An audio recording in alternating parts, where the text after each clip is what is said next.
किस डेट को इस बार हम रक्षाबंधन मनाएंगे। और अगर जो आप शुभ मुहूर्त बता रही हैं, मान लीजिए किसी का शेड्यूल बहुत टाइट है क्योंकि आजकल लोग काम में बहुत बिजी हैं, जी। वो शेड्यूल मिस हो जाता है। और साथ ही साथ अगर यहाँ पर वो शेड्यूल मिस हो गया और उसके बावजूद किसी ने ऐसे रैंडम टाइमिंग पे राखी बांध ली, तो क्या उसका कोई डर है?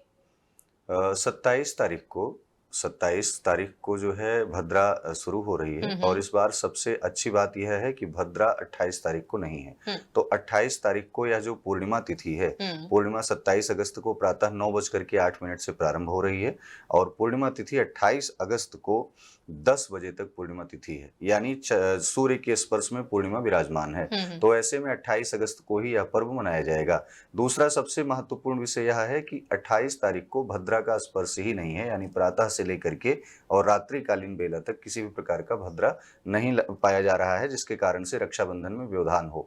लेकिन उसके मुहूर्त हैं, सबसे पवित्र मुहूर्त जो रक्षाबंधन का है, सबसे शुभ मुहूर्त है, वो हम आपको बताने का जो है प्रयास करेंगे और प्रयास करिएगा कि इसी मुहूर्त में ही राखी को बांधा जाए। पहला मुहूर्त है 28 अगस्त पूर्णिमा तिथि को प्रातः काल 5:48 से लेकर के और 9:48 प्रातः तक। ये पहला और सबसे शुद्ध और विशुद्ध मुहूर्त है, हम्म। इसमें भगवान शिव की उपासना करके बांधा जा सकता है।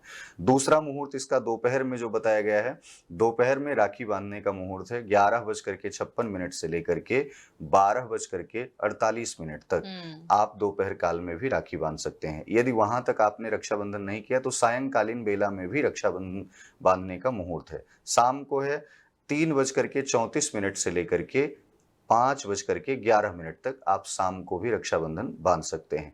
और यदि यदा-कदा छूट गया तो रात्रि में अगर आप इस पूरे कार्यक्रम को पुनः आगे बढ़ाना चाहते हैं तो रात्रिकालीन बेला में 9:35 से लेकर के रात्रि में 11 बजे तक आप रक्षाबंधन कर सकते हैं। लेकिन इसमें निहारिका कुछ हम्म। ऐसे मुहूर्त हैं जिसमें रक्षाबंधन करना ही नहीं है। अच्छा। यानी उस समय अगर मान लो भाई का या बहन का हम्म। स्वास्थ्य खराब है और ऐसे में आप राखी बांधने चले जाते हैं या भाई राखी बंधवा लेता है, तो उसके स्वास्थ्य में उन्नति नहीं होगी, उसका स्वास्थ्य ठीक नहीं होगा, हम्म। बल्कि निरंतरता और वृद्धि होगी, यानी वो उस ज़ोन से, वो उस परिस्थिति से नहीं निकल पाएगा जो पहले से उसमें बंधा हुआ है। तो ऐसे में प्रयास करें कि शुद्ध मुहूर्त में, अब कौन से मुहूर्त में राखी आपको नहीं बांधना है, वो मैं आपको बताता हूँ। जी। पहला मुहूर्त है काल वेला।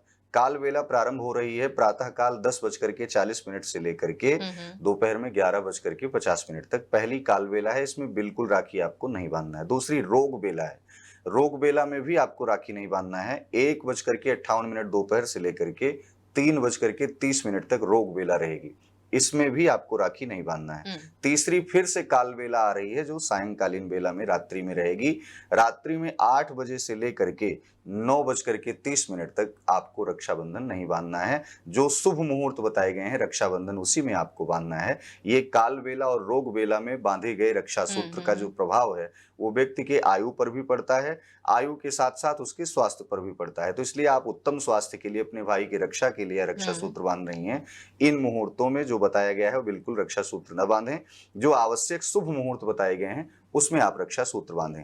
एक बात इसमें हम और स्पष्ट कर दें आपको, प्रदोष काल की बेला है और श्रावण माह आज के दिन विराम होगा, यानी 28 अगस्त को श्रावण माह सायंकालीन बेला में विश्राम ले लेगा। प्रदोष काल का बड़ा महत्व बतलाया गया है। भगवान शिव की उपासना करें। रक्षाबंधन के दिन अपने भाई, अपने पति, अपने पिता आदि सब के कुशलता की कामना करें और भगवान शिव से प्रार्थना करें। प्रदोष काल की बेला जो है वो शाम 6:30 बजे से लेकर के 7:50 तक रहेगी। इस काल में भी आपको रक्षाबंधन बिल्कुल नहीं बांधना है। जी। हम्म।